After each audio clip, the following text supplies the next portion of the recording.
Donc aujourd'hui, bienvenue déjà, bienvenue à tous sur cette nouvelle vidéo de post-confinement, j'espère que vous allez bien.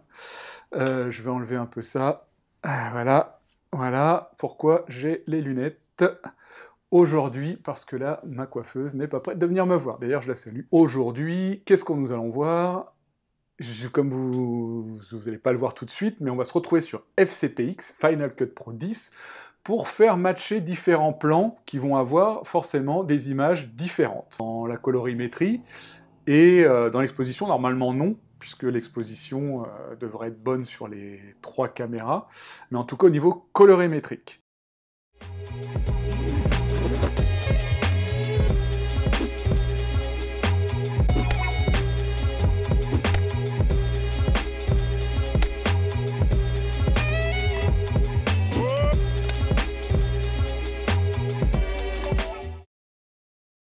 Abonnez-vous, abonnez-vous, partagez mes vidéos, parce que l'algorithme de YouTube, c'est plus vous likez, plus vous partagez, et plus je suis mis en avant, et plus je suis mis en avant, plus je gagnerai des abonnés, plus je gagnerai des abonnés, plus je pourrai faire des vidéos, et puis voilà, et puis plus ça me motivera, plus je serai content. Donc partagez, likez, ne faites pas que regarder les vidéos. Donc voilà, l'auto-promo étant terminée, aujourd'hui, qu'est-ce qu'on nous allons voir? Comme vous n'allez pas le voir tout de suite, mais on va se retrouver sur FCPX, Final Cut Pro 10, pour faire matcher différents plans qui vont avoir forcément des images différentes. C'est-à-dire que là, différentes, c'est-à-dire dans la colorimétrie, et dans l'exposition, normalement non, puisque l'exposition devrait être bonne sur les 3 caméras, mais en tout cas au niveau colorimétrique. Pourquoi? Parce que là, je filme avec mon téléphone portable, comme vous pouvez le voir ici. Ensuite, là, j'ai ma Z-Cam, qui est l'équivalent des 1GH4. C'est un micro 4 tiers, configuré en log, donc un profil d'image très plat, très flat. Ensuite, là-bas, j'ai mon Nikon 7100, mais on va se retrouver sur FCPX, Final Cut Pro 10, pour faire matcher différents plans qui vont avoir forcément des images différentes. Donc voilà, nous voilà de retour dans FCPX, dans Final Cut Pro 10, pour faire donc ce match entre les différents cadres.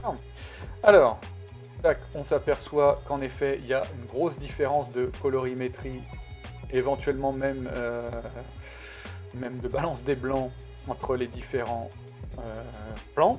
On travaille toujours aux instruments, les instruments vidéo. Voilà, on va baisser un peu ça. Première chose, déjà, on va aller dans cet onglet-là, la petite baguette magique, balance de couleurs, oui. On va enlever la bibliothèque, on va aller dans l'inspecteur qui est ici, sur la petite pellicule qui est ici.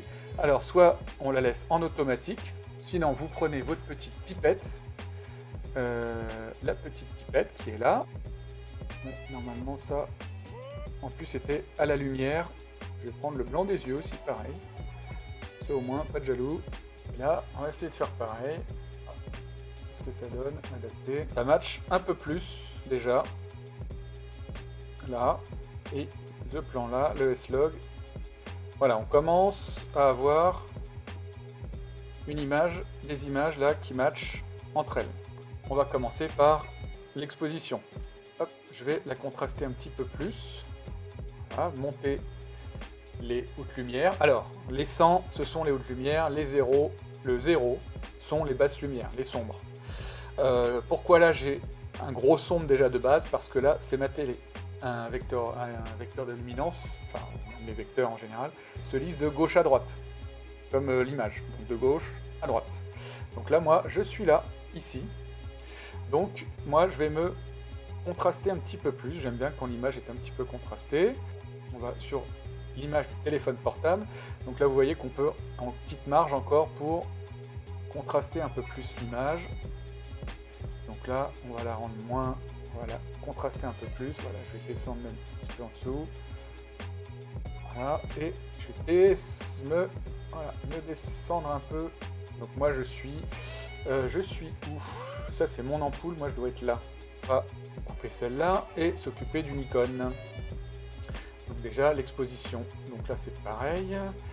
Moi je suis ici, donc ici c'est mon écran, donc on peut descendre, voilà, contraster un peu, remonter les hautes lumières, et moi, dans les tons gris, dans les tons moyens, les gris moyens on va dire, voilà, on va les mettre en, voilà, vers 50, en dessous de 50, 75, on peut même les descendre encore un peu, écraser encore un peu, hein, ouais. Ça choque pas. Donc là, il y a juste un petit travail encore à faire sur le S-Log. Déjà, je suis pas assez contrasté. Donc là, ouais, c'est bizarre, là. Ça, hop, on va recontraster déjà. Beaucoup. Voilà. Donc après, ça va être très difficile d'avoir vraiment les mêmes images. Enfin, les mêmes couleurs émétries. Il faut vraiment s'en rapprocher un maximum. Et là, c'est pas définir un look, c'est juste partir sur une bonne base. Donc là, on voit que l'image, elle est un peu plus verte, elle est un peu plus magenta. Alors, je rajoute un petit peu d'orange, un petit peu d'orange vert. Un petit peu d'orange vert, oui, tac. Peut-être. Ouais, on commence à avoir peut-être encore un tout petit peu poussé sur le orange. Pas trop, hein. Faut vraiment avec parcimonie. Voilà, vraiment parcimonie, on va adapter l'image. Donc là, hop, ouais, là, ça commence, même au niveau du bleu derrière. Voilà, là, on est pas mal. Voilà, là, du coup, ça choque beaucoup moins les yeux. Ah, peut-être encore un petit travail à faire sur les carnations. Dans ce compte-là, ce que vous faites, c'est que vous refaites un réglage couleur, par exemple, et vous allez faire un masque de calque en choisissant, voilà, votre carnation, votre peau. Et là, on va travailler que, par exemple, sur la couleur de votre carnation. Donc rajouter un petit peu de rouge. Voilà, tout petit peu de rouge. Un petit peu de rouge et un petit peu de magenta.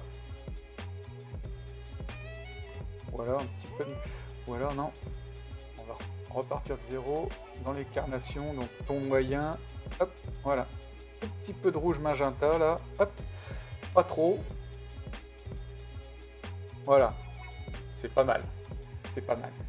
Donc là, on a matché les plans. Voilà. Ça n'a rien à voir avec le look définitif de votre image. Hein. Attention, hein. Ça, c'est pour partir sur une bonne base. Je vais donc enlever mes effets là. Donc vous voyez, avec et sans effet. Donc sans effet, là, sans effet sur ma Z-Cam. Avec, là, on passe de ma Z-Cam au téléphone portable. J'enlève l'effet. Alors attendez, hop, je resélectionne ma vignette sans effet.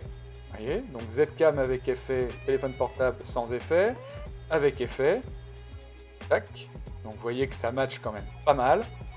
Et là, sur mon icône, donc avec effet sur le téléphone, avec effet sur le Nikon, et là sans effet sur le Nikon. Donc là vous voyez que ça match pas mal. En résumé, n'hésitez pas à la captation de faire une bonne balance des blancs, déjà ça vous évitera pas mal de problèmes. Évitez la balance des blancs automatique qui peut changer si le soleil, un nuage passe devant le soleil et tout ça. Faites une balance des blancs avec une feuille blanche. J'espère que cette petite vidéo vous a plu, je vous dis à bientôt, n'oubliez pas de vous abonner, n'oubliez pas de les liker, de partager mes vidéos si ça vous a plu. Je vous laisse, j'en dis trop, à bientôt,